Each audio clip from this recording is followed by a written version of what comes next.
Here with driver Paul MacDonell. We're going to discuss Somebeachsomewhere's first start as a 3-year-old. But Paul, before we discuss that first start at 3, let's go back to the May 5th qualifier.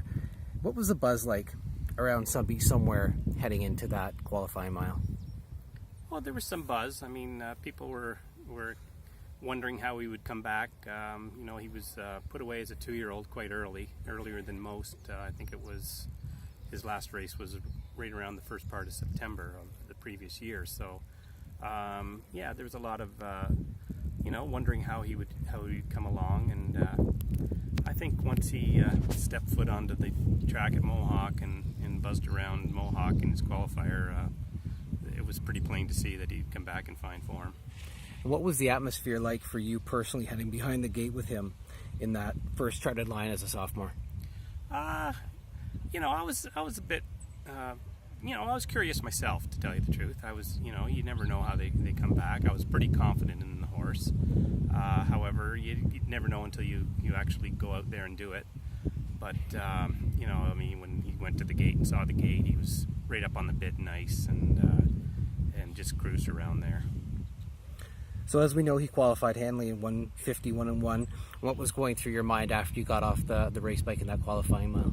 Well, I was very relieved at the time. I can remember, just getting off the bike and saying, wow, he was as strong at the wire as he was leaving the gate. And, when he came back that strong that day, I was really relieved.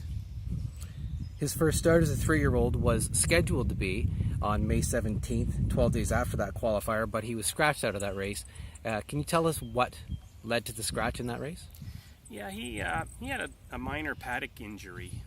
He actually stepped on a rock, we figure, and he bruised the bottom of his foot, and he was quite tender on it for a couple of weeks there. And so, we just had to alter it. Thank God it wasn't a big race. We had to alter the plans a little bit, and once he overcame that little issue, he was fine. How concerned was the group on how that delay with that start might hinder the Colts' progress heading into the NA Cup? Well, there was some concern, obviously.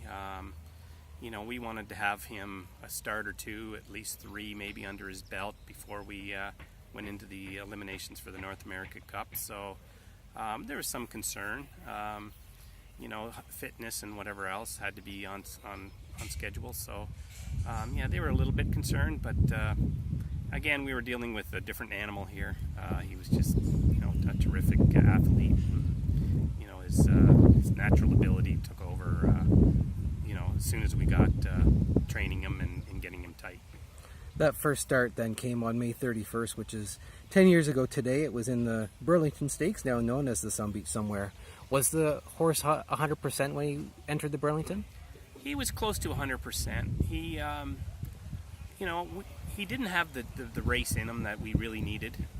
We were a little bit concerned. He maybe just didn't finish as strong as I thought he could, and obviously could later on in the year. But that was just from a lack of racing. But nonetheless, he pulled off the pretty nice win. And were there any nerves for you taking the colt behind the gate for that first sophomore start? Nah, I don't think so. I just had so much confidence in him. He when you went to the gate with him, he just had that power and strength in him that you knew that he could overcome just about anything. So he took a lot of those nerves away from me. What was the crowd like at Mohawk for that first start? They were anticipating, hoping to see something. I don't think the crowd was near as large, obviously, as it was for the North America Cup Lemon final. But there was a bit of a crowd starting to, swell, and he was gaining his cheering section from there. And it was a larger field with 10 horses in your division and had the likes of Santana Blue Chip and Shadow Play. Describe how the race unfolded for you. I believe he left out of there, got away like 3rd, if I'm not mistaken, and I was able to take down the backstretch.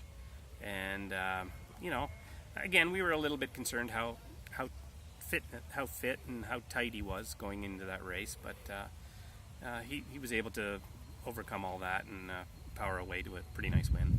And when you crossed the wire with him, what was the first emotion you experienced?